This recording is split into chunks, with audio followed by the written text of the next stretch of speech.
Hey guys, welcome back to another video. This is gonna be my next installment into the Triple Crown winners. I'm gonna share with you 3 cards of which I haven't shown before.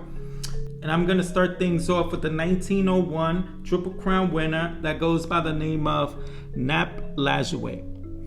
And this is a T201 Mecha Double Folders card in which he shares with Fred Falkenberg, who's looking like he's wearing a straight jacket and he's being committed, maybe let out for a little outside time. But it's the front we're going to focus on. Lajoie with this tremendous card of him probably giving infield practice to his teammates. I really love this card. It has nice colors, a nice big image of him, and it's pretty different. As you could tell, the Mecha Double Folders are a little bit bigger than the rest of these cards, but it's why I love it. It's a unique card. So Lajoie, let's just start off a little. We're going to backtrack a little. He was picked up from the minors by the Philadelphia Phillies, and he quickly became a star because he ripped through the minors with a high average. And when he played for the Phillies, he continued to post a high average. So throughout that time, before the 1900 season, he was a star. And he was getting paid big money for the time. In the National League, you had a salary cap of, you couldn't pay a player more than $2,400. But because he was such a big star, they paid him $2,600. But later on, he found out that fellow veteran teammate Ed Delahanty was actually getting paid $3,000 per season. And he got a little bit disgruntled. And he asked ownership to equal that salary, not pay him more, but equal. And the team refused. So at the time in 1900, the American League was getting started. So what he did was he jumped ship and he went to the rival Philadelphia Athletics team that just got started in 1901, and he signed with them to play with them for $4,000. And this pissed off ownership with the Phillies, but they couldn't do anything about it because a lot of players were jumping over to the American League, and they wanted to basically make the American League just as competitive to the National League, and he was the biggest star that crossed over.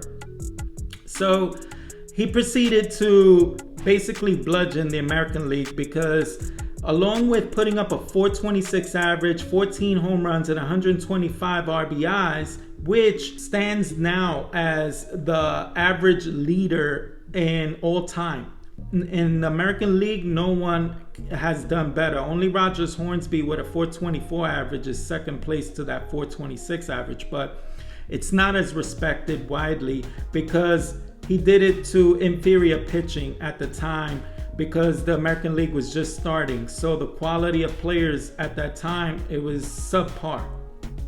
But nonetheless, it's respected as a Triple Crown winner, and he goes down for having the highest average in the American League. And what's funny is after the 1901 season, they couldn't even, the Athletics led by Connie Mack, they couldn't even rejoice in keeping him because the Phillies eventually sued the Athletics for basically taking away a player that was under contract from the Phillies. And that decision was upheld where he couldn't play for any other Philadelphia team but the Phillies. But there was a loophole that Connie Mack found, and he basically found an injunction to which as long as he didn't play for any team in Philadelphia, he could play for any other team. And he decided to trade him to Cleveland as also a favor to the ownership of Cleveland. And the only thing that happened after that was he couldn't play in any Philadelphia games. But he continued to be a superstar in 1902 on through to 1914, to which after the 1902 it was the Cleveland Broncos. But after 1902, the media called the Cleveland Naps as like a nickname, and they proceeded to just call them the Naps after that. And that's how great that Lajoie was at the time. He was a superstar, the one of the better known players of the league. and all to the point where they called the team the Naps. That has to be one of the biggest privileges to ever have a team named after you. That is Nap Lajoie. And my next player I'm gonna spotlight here is in 1972. This man won a Triple Crown for pitching, and that is none other than Steve Carlton. So I hope to soften the blow for Philadelphia Phillies fans by showing you one of your guys who helped you win the World Series in 1980. But this isn't about 1980. This is his 1965 rookie card. And I never shared this card as a pickup. It's a very prideful pickup because, as you can tell, it has great centering. It's a really sharp card. If I ever decide to get it graded, it'll probably grade very well. It took me a while to pick up this card, but I really love the way this card looks. Let's put this in the background here. It looks so miniature compared to the Nap Lajoie T201 card. But Steve Carlton in 1972, he was also traded. So it's almost like they parallel careers here with Nap Lajoie and Steve Carlton. It's almost apropos that I'm spotlighting these two players. But he was traded in 1972 from the Cardinals for Rick Wise. And it was considered a good trade for both sides because, as described by Tim McCarver, they were both real good players. There was one real good player for another. And he never was able to help the Phillies win a lot that year. They were cellar dwellers with a 59-97 record. Steve Carlton was able to post a 27-10 record with a 197 ERA and 310 strikeouts. So he accounted for 46% of his team's wins that year, which alluded to his 12.1 WAR, which was one of the highest WARs by any player. And it was the highest WAR of any team player for the Phillies that year. The closest one to him was by Don Money, who had a 1.9 WAR over at third base. He was the unanimous choice for Cy Young in 72, and Willie Stargell gave him the highest praise by saying that sometimes I hit him like I used to hit Koufax, and that's like drinking coffee with a fork. That's high praise from the great Willie Stargell. So my next one is my latest pickup, which I did at the National, and this is of the one Triple Crown winner, won it twice in 1942 and 1947. And that's none other than Mr. Ted Williams here. So for you that watched my National, you saw that I picked this up. My man Jim, who's a fellow Red Sox fan, of this Ted Williams guy right here. It's appropriate that he helped me pick this one up. And I simply love this example. It's a very beautiful copy for 3.5. Let's put him in the background here. So let's get into Ted Williams.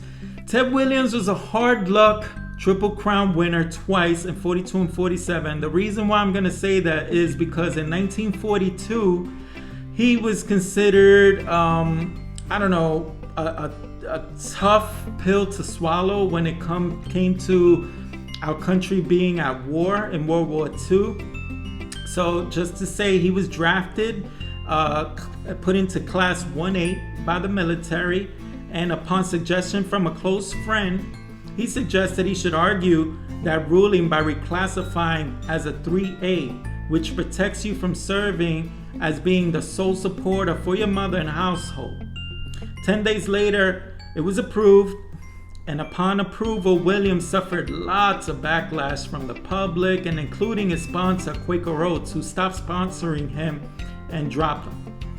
Nonetheless, he went on to win the Triple Crown that year, but wouldn't win the MVP. We lost to Joe Gordon, second baseman of the Yankees, and Joe Gordon actually helped the Yankees win first place in the league, and that's why you couldn't really argue too much that Joe didn't deserve the award. But come on, Williams was miffed. He afterwards stated that he should have gotten a little more consideration for the Triple Crown, which he posted a .356 average, 36 home runs, and 137 RBIs.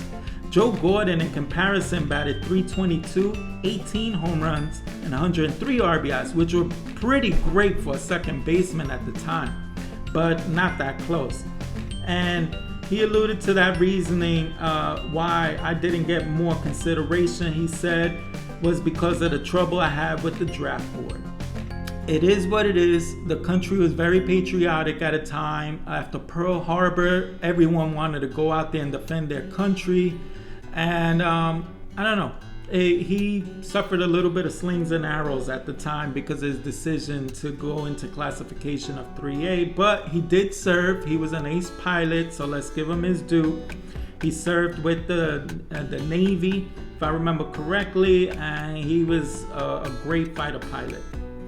So he comes back from the war, and in 47, what he did was he bookended another Triple Crown, but this one was a little bit different. In 47, it almost saw the Yankees and Red Sox make one of the biggest blockbuster trades in the history of the sport. In late April, Red Sox owner Tom Yawkey and Yankees owner Dan Topping agreed to swap players Ted Williams for Joe DiMaggio. And a day later, the deal was canceled after Yawkey requested that Yogi Berra be included in the deal. So what did Ted Williams respond with? Well, for the rest of the season, he batted .343 with 43 home runs and 114 RBIs. Good enough to win him his second Triple Crown. But that wasn't enough to help him win the MVP, unfortunately. That MVP went to Joe DiMaggio, who he was almost traded for. One of the biggest reasons for not winning the award that year, even though he won the Triple Crown, was that Joe DiMaggio helped his team win 14 more games that season and win the World Series. So, unfortunately for Ted Williams, he couldn't win the MVP on both years he won the Triple Crown, but it doesn't keep him from being noted as one of the best hitters that this game ever saw.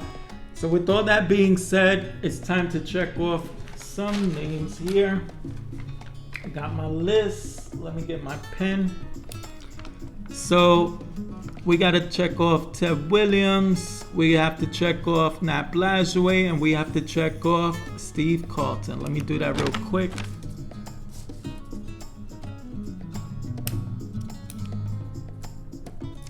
Alrighty. So I made a lot of progress thus far. There's a lot of more check marks than there are non-check marks. Stay tuned. I do have a few more I want to share with you. And with that being said, I will see you in the next video. Until then, I want everyone to stay safe, be blessed, and most of all, happy hunting when it comes to cards. I hope you all have fun hunting for your favorite cards to your collection. Bye. See you on the next one.